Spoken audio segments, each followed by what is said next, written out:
أعوذ بالله من الشيطان الرجيم بسم الله الرحمن الرحيم قل إن كنتم تحبون الله فاتبعوني يحببكم الله ويغفر لكم ذنوبكم والله غفور رحيم قل أطيعوا الله والرسول فإن تولوا فإن الله لا يحب الكافرين صدق الله العظيم। আল্লাহ তাআলা বলেন, আপনি বলে দেন, যদি তোমরা আল্লাহকে ভালোবাসো তবে আমার অনুসরণ করো।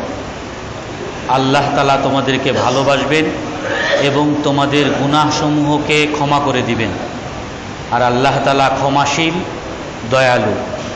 আপনি বলে দেন, তোমরা আল্লাহ এবং রাসূলের অনুসরণ করো, আল্লাহ এবং রাসূলকে মান্য করো। যদি তারা মুখ ফিরিয়ে নেয় তবে আল্লাহ তাআলা কাফেরদেরকে ভালোবাসেন না। এই আয়াতের মধ্যে অনেক গুরুত্বপূর্ণ একটা বিষয় আল্লাহ তাআলা বলছেন। এই আয়াতের শানি নুজুলের ক্ষেত্রে 3 রকম ঘটনা আছে। ইহুদিরা তারা দাবি করত নাহনু আহিব্বাউল্লাহ ওয়া আবনাউ। কোরআনের অন্য জায়গায় আছে ওয়াকালাতিল ইয়াহুদ ওয়ান নাসারা নাহনু আবনাউল্লাহি ওয়া আহিব্বাউ। ইহুদি এবং খ্রিস্টানরা বলে যে আমরা আল্লাহ তাআলার সন্তান এবং আল্লাহ তাআলার প্রিয়। নাউজুবিল্লাহি মিন যালিক।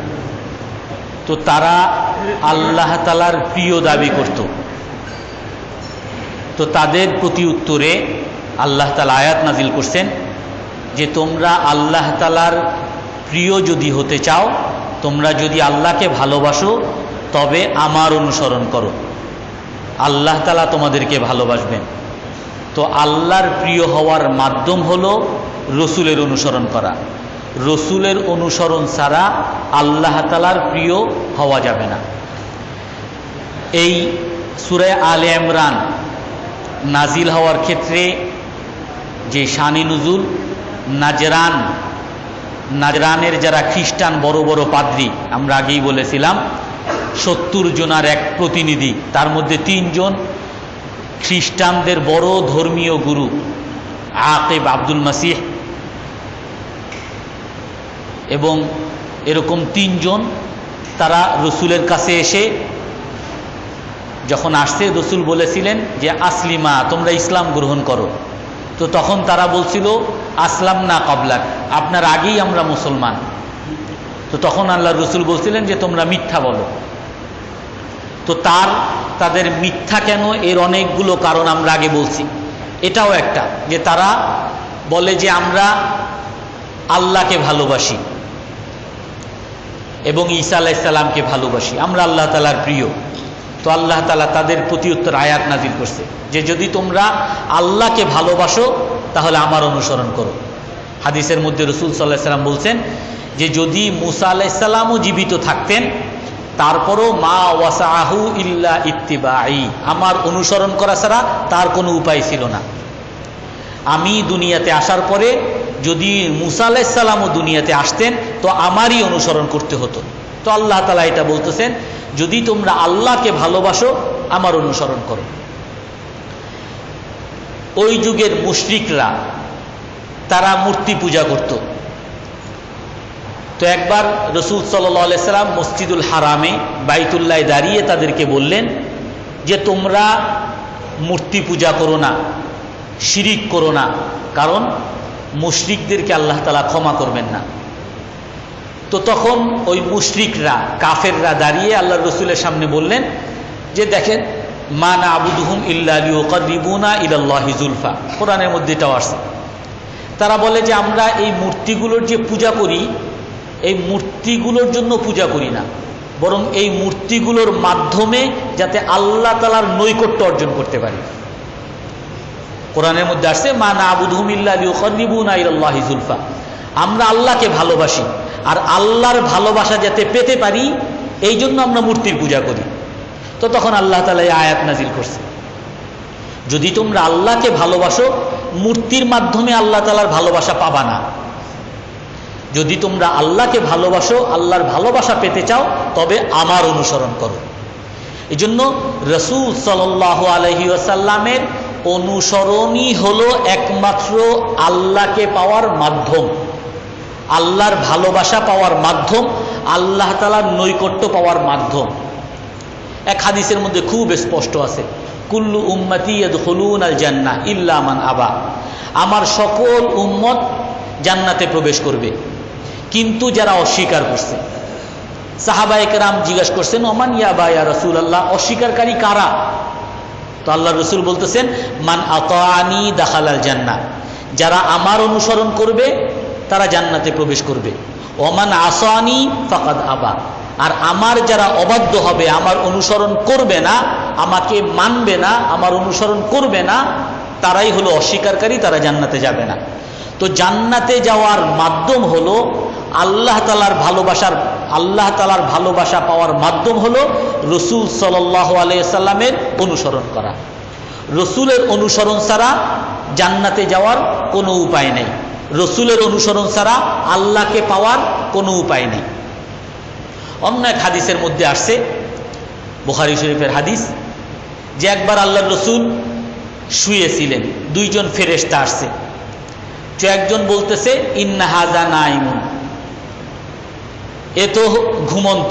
আর একজন ফেরেশতা বলতেছে, ওয়া ইন্নাহু নাইমুন ওয়াল কলবু ইয়াকজান, যদিও সে ঘুমন্ত, তার অন্তর জাগ্রত আছে। তখন বলতেছে যে আল্লাহ তাআলা একটা খাবারের একটা আয়োজন করেছে, আর একজন আহ্বানকারী সেই খাবারের দিকে ডাকতেছে। এক অনুষ্ঠানের আয়োজন করছে, খাবারের অনুষ্ঠান, আর একজন আহ্বানকারী, আমন্ত্রণকারী ওই অনুষ্ঠানের দিকে, খাবারের অনুষ্ঠানের দিকে ডাকতেছে। ফামান আজাবাদ দাঈ ফাকাদ আকালা মিনাল মা'দুবা, যে নাকি ওই অনুসরণকারীর ডাকে সাড়া দিল, সে ওই অনুষ্ঠানের খাবার খাইল। আর যে অমাল্লাম ইউজিব লাম ইয়াকুল মিনাল মা'দুবা, আর যে ওই আহ্বানকারীর, আমন্ত্রণকারীর ডাকে, দাওয়াতে সাড়া দিল না, সে সেই খাবারও পেল না। তো তখন এক ফেরেশতা আবার আর এক ফেরেশতাকে বলতেছে, আও বিলুহা হাত্তা ইয়াফকাহুহা, তুমি যে দৃষ্টান্ত বলছো এটা একটু বুঝিয়ে দাও যাতে সে বুঝতে পারে। আল্লাহ রসুল শুনতেছেন হাদিস। তো এক সাহাবী বলতেছেন, ওই দুই ফেরেশতার একজন বলতেছেন, জাল মা'দুবা হিয়াল জান্নাহ, ওই খাবারের আয়োজন সেটা হলো জান্নাত। আর ওয়াদাঈ মুহাম্মদ, খাবারের দিকে আহ্বানকারী, আমন্ত্রণকারী, সে হলো মুহাম্মদ সাল্লাল্লাহু আলাইহি ওয়াসাল্লাম। ফামান আজাবাদ দাঈ, অতএব যে রসুলের ডাকে যে সাড়া দিবেন সে জান্নাতে যাবে, আর জান্নাতের খাবার সে উপভোগ করবে। অমাল্লাম ইউজিব ফালাম ইয়াদখুলুল জান্নাহ, আর যে রসুলের ডাকে সাড়া দিবে না, সে জান্নাতে যেতেও পারবে না, আর জান্নাতের খাবারও খেতে পারবে না। তো কোরআনের এই আয়াত এবং হাদিসের দ্বারা এই জিনিসটা খুব স্পষ্ট যে আল্লাহর ভালোবাসা পেতে হলে, জান্নাত পেতে হলে রসুলের অনুসরণ করা ছাড়া কোনো উপায় নাই। রসুলকে মানলেই একমাত্র আল্লাহকে পাওয়া যাবে, রসুলকে মানলেই একমাত্র জান্নাতে যাওয়া যাবে। এখন আমাদের সমাজেও অনেক আছে। কিছুদিন আগে একজনকে বললাম যে ভাই, আপনি তো নামাজ পড়েন, এখন আরেকটু আগে বাড়ার চেষ্টা করেন। এখন সে বলে, আমি তো প্রতিদিনই আল্লাহর ডাকে সাড়া দিই, আল্লাহর ডাকে 5 ওয়াক্ত নামাজের জন্য ডাকে, আমি সেই ডাকে সাড়া দিই, আবার কি করব, আল্লাহ তো আমাকে জান্নাত দিবেন। তো আপনি আল্লাহর ডাকে সাড়া দেন, 5 ওয়াক্ত নামাজ পড়েন, খুব ভালো কাজ করেন, আপনার এটা অনেক মূল্যায়নের যোগ্য, কিন্তু আমাকে রসুলকেও মানতে হবে, রসুলকে অনুসরণ করতে হবে। রসুলের অনুসরণ ছাড়া আমি জান্নাতে যেতে পারবো না। আমি যদি মনে করি যে আমি আল্লাহর ডাকে সাড়া দিতেছি, আল্লাহর ভালোবাসা পাইতেছি, আল্লাহকে যেভাবে ডাকার, যেভাবে পাওয়ার, যেভাবে জিকির করা সেইভাবে করতেছি, রসুলের সুন্নতের আর কি দরকার? না, ভুল। কোরআনের মধ্যে খুব স্পষ্ট, যদি আল্লাহর ভালোবাসা পেতে চাও রসুলকে অনুসরণ করতে হবে। কিভাবে খেতেন, সেভাবে খেতে হবে, কিভাবে ঘুমাতেন সেভাবে ঘুমাতে হবে, কিভাবে কথা বলতেন সেভাবে কথা বলতে হবে, কিভাবে পোশাক পরতেন সেভাবে পোশাক পরতে হবে, কিভাবে রাসূল সাল্লাল্লাহু আলাইহি সাল্লাম বৈবাহিক জীবন করতেন সেভাবে করতে হবে, সামাজিক জীবন, রাষ্ট্রীয় জীবন রাসূল সাল্লাল্লাহু আলাইহি সাল্লাম যেভাবে করেছেন সেইভাবে যদি আমি করি তাহলেই আমি একমাত্র জান্নাতে যেতে পারবো, আল্লাহকে পেতে পারবো। আর না হয় ওই ইহুদি তারাও বলছে আমরা আল্লাহর প্রিয়, খ্রিস্টানরাও বলছে আমরা আল্লাহকে অনেক ভালোবাসি, মুশরিকরাও বলছে, হিন্দুরাও বলে যে আমরা মূর্তি পূজা করি ভগবানকে পাওয়ার জন্য, আল্লাহকে পাওয়ার জন্য। কিন্তু আল্লাহ তাআলা স্পষ্ট বলে দিয়েছেন যে ওই আল্লাহকে পেতে হলে ওই মূর্তির মাধ্যমেও পাওয়া যাবে না, ওই মাজারের মাধ্যমেও পাওয়া যাবে না, আল্লাহকে পেতে হলে অন্য কোনো উপায়ে পাওয়া যাবে না, একমাত্র রসুলের সুন্নত ছাড়া আর কোনো উপায় নাই। এই আয়াত নাজিল হওয়ার পরে মুনাফিক আব্দুল্লাহ ইবনে উবাই ইবনে সুলুল সে তার দলবলকে বলা শুরু করছে, দেখো দেখো মুহাম্মদ সাল্লাল্লাহু আলাইহি ওয়াসাল্লাম, দেখো সে তার অনুসরণকে আল্লাহর অনুসরণের মতো বানায় ফেলছে, সে যেন আল্লাহর মতো খোদাই দাবি করতেছে।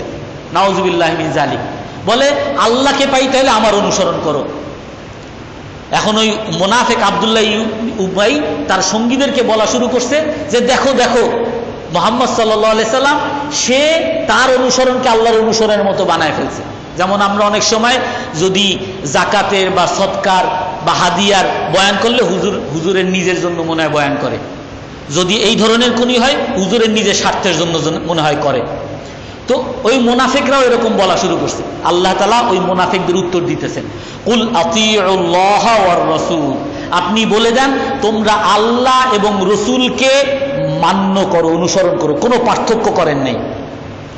আল্লাহকেও মানো, রসুলকেও মানো। আল্লাহকে মানাই হলো রসুলকে মানা, আর রসুলকে মানাই হলো আল্লাহকে মানা। আল্লাহ তাআলা রসুল সাল্লাল্লাহু আলাইহি সাল্লামকে অন্যান্য নবীদের উপরে এতটা মর্যাদা দিয়েছেন, রসুল সাল্লাল্লাহু আলাইহি সাল্লামের অনেক জায়গায় আসছে আল্লাহ তাআলা কোরআনের আয়াত নাজিল করছেন, সেটা আল্লাহর রসুল মানুষকে বলে দিছেন।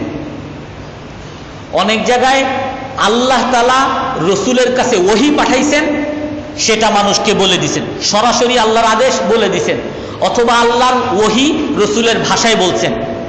তৃতীয় আর একটা আছে, সেটা হলো আল্লাহর রসুল নিজের থেকেই কোনো আদেশ করছেন, নিজে থেকেই কোনো আদেশ করছেন, সেটাও আমাদের জন্য বিধান, সেটাও আল্লাহ তাআলার আদেশ হিসাবে গণ্য। ওমা আতাকুমুর রাসূলু ফাখুযুহু ওমা নাহাকুম আনহু ফান্তাহু, রসুল তোমাদেরকে যা দেয় সেটাই তোমরা ধরো, রসুল যা বলছে সেটাই আমাদের বিধান। অনেকে বলতে চায় কোরআনের মধ্যে তো নাই। কোরআনের মধ্যে আছে নামাজ পড়ো, ফজরের নামাজ 2 রাকাত, কোরআনের কোথাও খুঁজে পাবেন? জোহরের নামাজ 4 রাকাত ফরজ, কোরআনের কোথাও খুঁজে পাবেন? আসরের নামাজ 4 রাকাত ফরজ, কোরআনের কোথাও খুঁজে পাবেন? মাগরিবের ফরজ 3 রাকাত, কোথাও খুঁজে পাবেন? এশার ফরজ 4 রাকাত, কোথাও খুঁজে পাবেন? রাসূল সাল্লাল্লাহু আলাইহি ওয়াসাল্লাম আমাদেরকে শিখিয়েছেন, বলেছেন সল্লু কামা রাআইতুমুনি উসাল্লি, আমি যেভাবে নামাজ পড়তে আমাকে দেখো সেভাবে নামাজ পড়ো। তো কোরআন যেরকম আমাদের জন্য বিধান, কোরআনকে মানতে হবে, রসুলের হাদিসকেও সেই একই রকম মানতে হবে। এজন্য রসুল সাল্লাল্লাহু আলাইহি সাল্লামকে এমন মর্যাদা দিয়েছেন যে কোনো জায়গায় যদি ওহী ছাড়াও রসুল সাল্লাল্লাহু আলাইহি সাল্লাম নিজের থেকে কিছু বলে দেন, সেটাকেও আল্লাহ তাআলা গ্রহণ করে নিয়েছেন, এটাও তোমাদের জন্য বিধান, এটাও আমার আদেশ।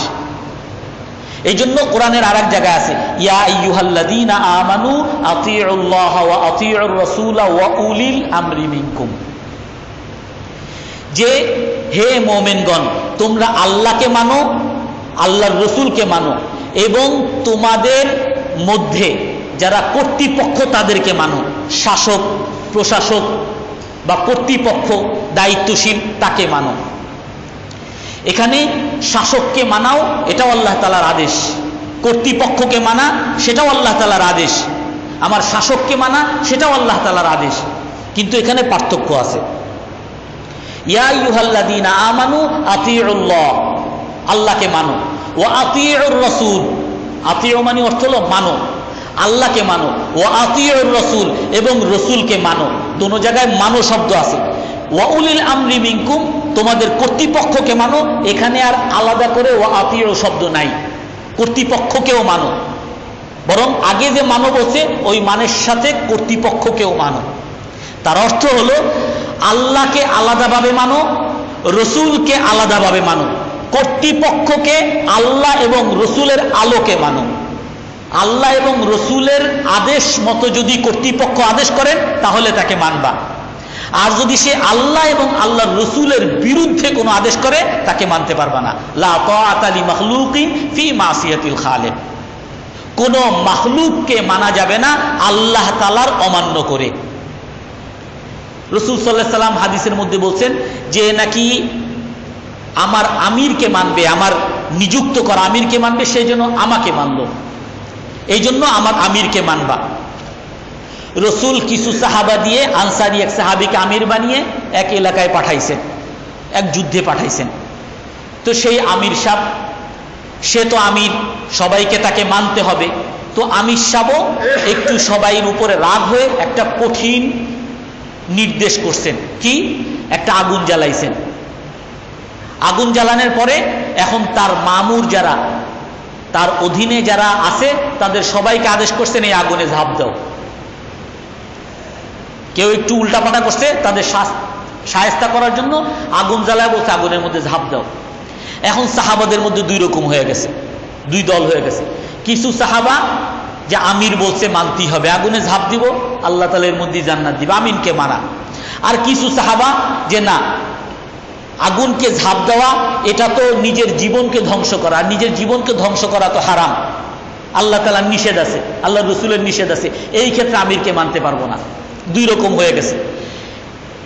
সর্বশেষে সবাই একমত হয়ে বলল ঠিক আছে, আমরা এই ব্যাপারে কোনো সিদ্ধান্তই নিব না, চলো রসুলের কাছে ফিরে যাই, রসুল যেটা বলেন সেটা করব। তো সবাই রসুলের কাছে ফিরে আসছেন। রসুলের কাছে যখন এই ঘটনা বলছেন যে আমাদের আমির এই আদেশ করছেন, অর্ধেক তো ঝাঁপ দেওয়ার জন্য তৈরি, আর আমরা তার বিরোধিতা করছি, এখন আমাদের মধ্যে যখন মতভেদ হয়েছে আপনার কাছে এর ফয়সালার জন্য আসছি। মুসলিম শরীফের হাদিস, আল্লাহ রসুল কি বলেন? যদি তোমরা এই আমিরের কথা মানতা আর যদি এই আগুনে ঝাঁপ দিতা, মা খারাজতুম মিনান নারি আবাদা, তাহলে এই আগুন থেকে আর কোনো দিনও বের হইতে পারতা না, মৃত্যুর পরেও এই জাহান্নামেই তোমাদেরকে যেতে হতো। খুব স্পষ্ট হাদিস। তার অর্থ হলো যে আল্লাহকে মানা আলাদা, রসুলকে আলাদা মানতে হবে, এরপরে কর্তৃপক্ষ, শাসক, আমার দায়িত্বশীল, তাকে মানব আল্লাহ এবং আল্লাহর রসুলের আলোকে। যদি আল্লাহ এবং আল্লাহর রসুলের মতো আদেশ করেন আহলান সাহালান, আর যদি তাদের বিরুদ্ধে কোনো আদেশ আমাকে করেন তো আমি সেটাকে মানব না। এই জন্য এখানে খুব স্পষ্ট আল্লাহ তাআলা বলছেন যে যখন আব্দুল্লাহ ইবনে উবাই এবং তার দল বলছেন, আল্লাহ তাআলা এখানে স্পষ্ট বলছেন আতিউল্লাহ ওয়ার রাসূল। এখানে আবার আতিউ শব্দ আলাদাও আনেন, একই সাথে আল্লাহ এবং রসুলকে মানো, সরাসরি আল্লাহকে মানা মানে রসুলকে মানা। ফাইন তাওয়াল্লাউ, খুব ভয়ঙ্কর কথা এখানে, ফাইন তাওয়াল্লাউ ফাইন্নাল্লাহা লা ইউহিব্বুল কাফিরিন। যদি তারা বিমুখ হয়, রসুলের অনুসরণ থেকে বিমুখ হয়, বলে রসুলকে মেনে কি লাভ, রসুলকে না মানতে চায়, তবে জেনে রাখো আল্লাহ তাআলা কাফেরদেরকে ভালোবাসেন না। তার মানে রসুলকে না মানলেই কাফের, রসুলকে না মানলেই কাফের। এখানে খুব স্পষ্ট, যদি রসুলের কোনো আদেশের সামান্যতম একটা সুন্নতেরও যদি কেউ অমান্য করে, যে এটা কিসের সুন্নত, এটা 1400 বছর আগে চলছে, এখন চলবে নাকি, উপহাস করে বা অমান্য করে, সে কাফের। হ্যাঁ, রসুলের সুন্নত মানতে পারি না, নামাজ পড়া দরকার পড়তে পারি না, কিন্তু মানি, কিন্তু করতে পারতেছি না অবহেলার কারণে, সে পাপী হিসাবে গণ্য হবে। কিন্তু অমান্য করা, অস্বীকার করা কুফরি। এই জন্য এখানে যে বলছে মুখ ফিরিয়ে নেয়, অর্থাৎ হলো অস্বীকার যদি করে, রসুলের মানাকে যদি অস্বীকার করে, তবে জেনে রাখো আল্লাহ তাআলা কাফেরদেরকে ভালোবাসেন না। এখানে খুব যদিও এখানে অস্বীকার শব্দ আনেন নাই, বলছেন মুখ ফিরিয়ে নেয়, মানে কথাটা আল্লাহ তাআলা অস্পষ্ট রাখছেন যাতে মানুষ সতর্ক থাকে। যদি মুখ ফিরিয়ে নেয় তবে জেনে রাখো আল্লাহ তাআলা কাফেরদেরকে ভালোবাসেন না। এই জন্য রসুল সাল্লাল্লাহু আলাইহি সাল্লামের সুন্নতকে মানা একমাত্র আল্লাহ তাআলার ভালোবাসা পাওয়ার মাধ্যম, একমাত্র সফলতার মাধ্যম। আর আমাদের জন্য তো মানে এখানে সন্দেহ করার কোনো অবকাশ নাই। রসুলকে সাহাবায়ে কেরাম মানছেন, তারা কি ঠকছেন? রসুলকে সাহাবায়ে কেরাম মেনে কি ঠকছিলেন? তাবিঈনরা, তাবিঈনরা মেনে তারা কি ঠকছিলেন? রসুলকে মানার দ্বারা তারা দুনিয়াতেও রাজা হয়েছেন আর আখিরাতেও জান্নাতি হয়েছেন।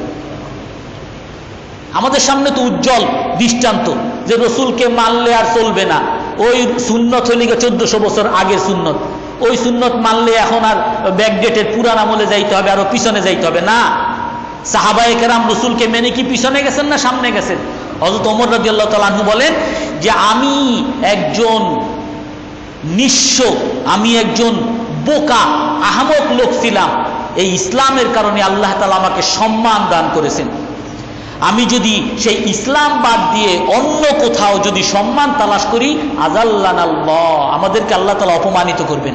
আজ আমরা অপমানিত, লাঞ্ছিত মুসলমান জাতি, সারা পৃথিবীতে ঘৃণিত, অপমানিত, লাঞ্ছিত। কারণ কি? কারণ হইল ওইটাই যে আমরা রসুলের সুন্নতকে, রসুলের আদর্শকে আমরা ছেড়ে দিছি। রসুলের আদর্শের মধ্যেই, সুন্নতের মধ্যেই যে সফলতা, সুন্নতের মধ্যেই যে শান্তি, সুন্নতের মধ্যেই যে সফলতা, সুখ, এই কথা আমাদের মধ্যে বিশ্বাস হয় না। এই কথার বিশ্বাস আমরা নিজেদের মধ্যে বসাতে পারিনি। আল্লাহ তাআলা আমাদের সকলকে